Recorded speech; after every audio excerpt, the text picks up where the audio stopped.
right, are you ready? Yes, Okay. I am. So can you introduce yourself and consider your past and what you've been up to in the present day? My name is Sharyn Seibert. I'm an artist in Guelph, Ontario. As far as what led me to this, I grew up in Cambridge, Ontario, which is a textile town. I went to University of Waterloo and became a textile artist and then a high school art teacher. For 10 years, I lived in the north, in northern Ontario, northern Manitoba. I lived 1 year on an Indigenous reserve in northern Manitoba. As a lifelong learner, after I finished my degree, I went on to study at McMaster, the Fine Arts Department of McMaster, U of G, Lakehead University, the University of Toronto, and also in Florence with the John Angel Academy of Arts. Through my art teaching, I started to take students to Italy as a credit course. And after that, after I retired, that morphed into taking adults on art and wine tours throughout Italy. And my husband is a sommelier, so it was a really nice combination of the art and the wine and what's not to like about that. It was a really fun job. We stopped doing it during the pandemic and we are reconsidering opening that up again. As I said, I'm a full-time artist now with this gallery and also a little gallery at home. And my primary focus is on landscape, but I also do collage based on jazz concerts and also acrylics, oils, watercolor. Do you want to talk about what the Artists Gallery Guelph is? I'll just read our mission statement. It's a member-driven collective providing an open and welcoming space for people to gather and experience fine art in all its forms. It's the intention of this collective to promote artists, encourage sales, and provide an inclusive community for both artists and lovers of the arts. How did you get involved with the gallery? I got involved right at the inception. Our landlord was a retired artist, a photographer. This used to be his display area for his work. And he very generously opened an invitation to artists who were in the Guelph Studio tour and said, would you like to have this as a gallery? So it was heaven sent. Within a month, we had our first show. We really didn't know one another, and that's one of the interesting aspects of all of this. It didn't evolve organically. So it wasn't the kind of thing where people would say, after sitting over wine and saying, why don't we form a gallery? It wasn't like that. It was like we were parachuted into this space and then came up with a plan to have our first show. Do you think community helps foster success? I absolutely think that. Sitting in your isolated studio and coming up with work and dredging your soul for themes is very rigorous. It's onerous. And I think that this gallery, the community within the gallery and the community in the area and then our far-reaching throughout Ontario has really had an influence on our work. And Jerry Saltz, who is the New York Times Magazine art critic, says the best thing artists can do is get to know one another and talk about your art. Even if it means not getting enough sleep at night, talk to artists. And we find with this gallery, it's very influential in our themes. We're encouraged to have fresh ideas, and some of us had never worked in some of these themes before, so it is a very big challenge. I think having people view your work, getting it outside your studio and in another space, it elevates the work. And you are also hearing different people's perspectives on it. So there might be a work that you don't even see something in it, and that's happened to me numerous times. People will say, did you notice this about it? And I haven't intentionally done that, but it resonates with them somehow. So everybody's bringing their own backgrounds, their own interpretations, and I think that that is a very important thing in art. Just get the work out there, get it shown, and get the feedback from people.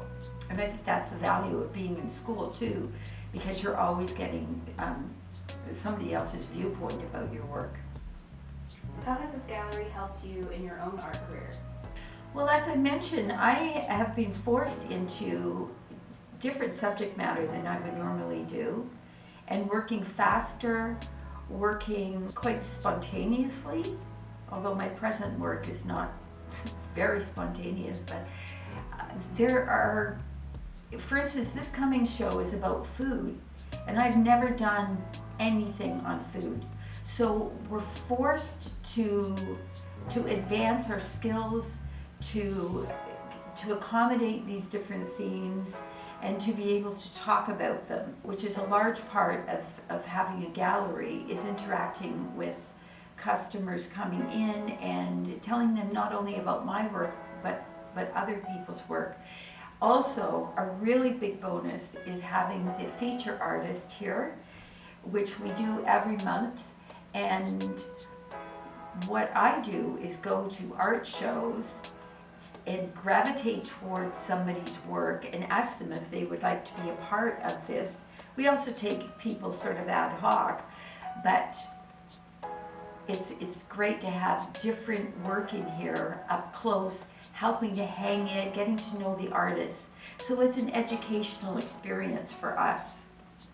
The downside is that I always love the art and I want to buy all of the art that I see from these featured artists and also some of our regular artists. So that's a downside to it, but that's a very kind of innocent downside.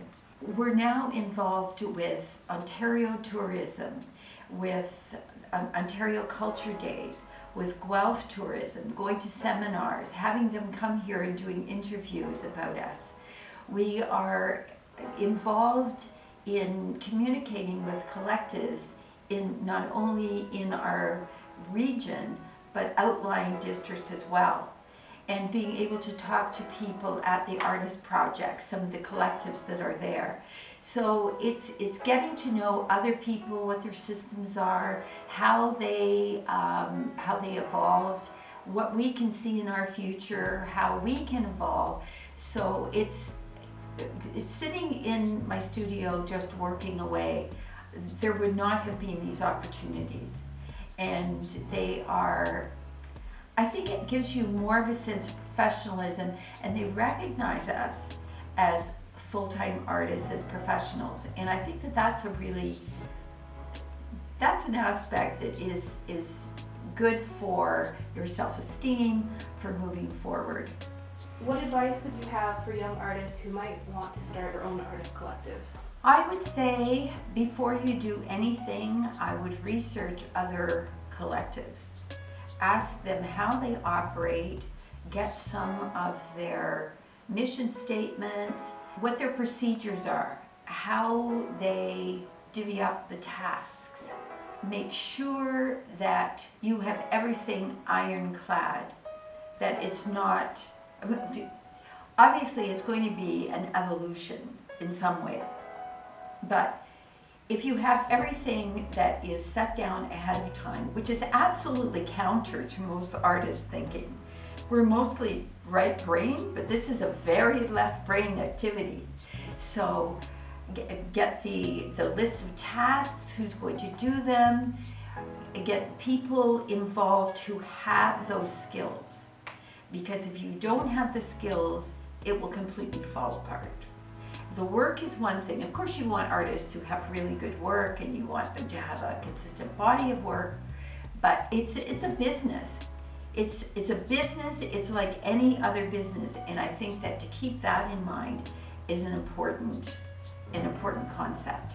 What kind of goals does the gallery have? Well, we want to grow in membership, of course. We want to apply for grants now that we're more established through the Ontario Arts Council, through the potentially even the Canada Council. There are city grants, there are tourism grants, those kinds of things. We want to have more activity in the gallery. We have hosted music events, book launches, customer appreciation events. We've done Ontario Culture Days here. We've done something for Earth Day with an environmental group. So we really like those different kinds of themes and events. So we would like to do more of that. We are off the beaten track. We need to get more people to come in. Fortunately, we are, and this goes back to your question about a collective, choose your location very carefully. We like this location because it's on a very busy road, but right now there's construction, so you can't get through. But on one side we have a co-op, Ed Video, that is an artist co-op for film production, for film recording, editing, that kind of thing. And we have a photographer behind us, and we have a really great coffee shop right next door. So we're in a good location to bounce off, to piggyback on some of the traffic coming through with those businesses. It's a very good thing, but we need to get more people to come in and maybe also collaborate. We have done that a little bit with, well, collaborate within the building, but also collaborate with some of the businesses around. So that's something we're working on, but well, it's coming on to 2 years that we've had the gallery. So we can, now that we've established, we've got our sort of foothold, we can then branch out a little bit and look at some other creative adventures. What does your future look like? What personal goals do you have? I think that I would like to become more involved, and we could do this as a gallery too, with interior designers and architects for large pieces of work. We're also revisiting the idea of our art and wine tours. We're doing a lot of travel in Italy, doing research right now. So we're thinking of maybe expanding our horizons a little bit with that. I haven't done a lot of commission work. I stopped doing that years ago, but I'm also thinking that maybe some commission work is in my future as well. So you're actively looking for a new member currently, right? Mm-hmm. If someone is interested in joining a gallery, what are you looking for in a candidate, and how would they apply? Well, as I said, in terms of being a member, they have to be business-minded. They have to know their way around, have some technical skills like marketing, writing, tech, website editing, all of those things. They have to be quite connected in social media and know how to do production with that. YouTube channels would be great. Energetic and motivated. And notice I haven't said anything really about the art, because all these other things are sort of adjuncts to a good, consistent portfolio. If someone comes in with work all over the place, then we don't know really what they would be working on. So we really want to have a very strong base for what they're doing. They have to be able to create an artist statement, be able to talk about their work. Some people that we've had as candidates, they've come in and we've said, okay, tell us about your work. And they say, I don't talk about my work. So that is not a good beginning. And work that is different from our own. Right now we have an abstract artist. We have somebody my work is becoming more realistic now, but mine is abstract landscape, and of course the abstract collages. We have someone who does sculptural pieces with organic materials, and we have a chalk pastel artist. So we would really like to get somebody in who is different from that, and also be able to follow the themes. I think we're asking a lot, but we're also ready to give a lot. So we're looking for really specific and a good team member, someone who likes to have fun. We have a really great time when we install. We're like family to one another, so we're constantly in touch. We have meetings. People have to be able to be spontaneous as well, because sometimes we'll just call a meeting because an issue has come up. So yeah, but it's a really fun way to show your work, to become more integrated into the community, to sell your work, and to have these sometimes far-reaching connections that grow out of it. So how does the gallery work? As I said, you can become a full-time member, or you can become a feature artist for 1 month, it's not 1 month anymore, it's one show. We're now expanding into 2 months. And for a feature artist, you can, at your disposal is a wall that you can hang whatever you want up there. There is a jury process. We look at your work, we have an interview, and it's a way of us getting to know you, but also to see whether the artist is if we're a good fit for them as well. And then if they so decide, they can work into the position of a full-time member.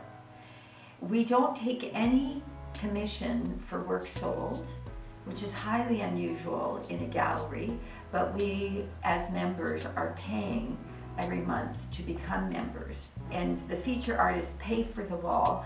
Right now we're revisiting the fee for that, but it's not exorbitant.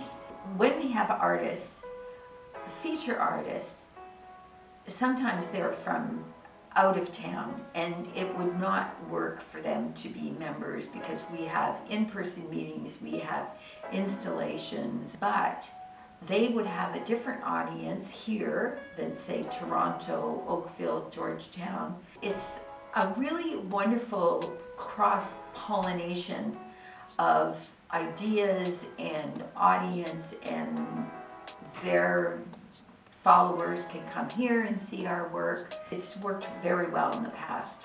It's been a really great opportunity for them and for us. You mentioned that you founded the Guelph Studio tours. Do you want to talk about that? So when I lived in Thunder Bay, there was nowhere to show work.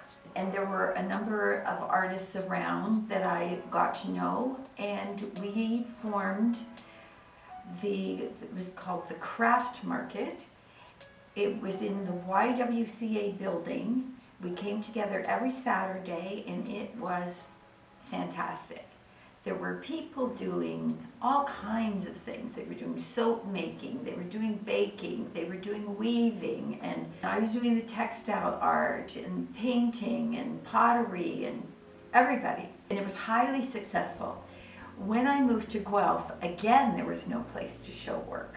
At that time, cafes were not even showing. A group of us got together, I think there were 5 or 6 of us. We started the Guelph Studio tour in 1985, I think, and it has been going ever since. I wouldn't hesitate, even in a very small town, to start up something like that. You just have to have a group of enthusiastic people with something to sell, something to share, and it can grow over the years and become quite successful. I think that especially now with social media, YouTube, all of the different avenues to get the word out, I think these things are really easy to do. So I would encourage people to do that, to have events around your guest artists, which we have here, and it's a really great way of of building community and learning more about your own work, learning more about yourself, really. Awesome. Thank you so much. Well, thank you. This is great.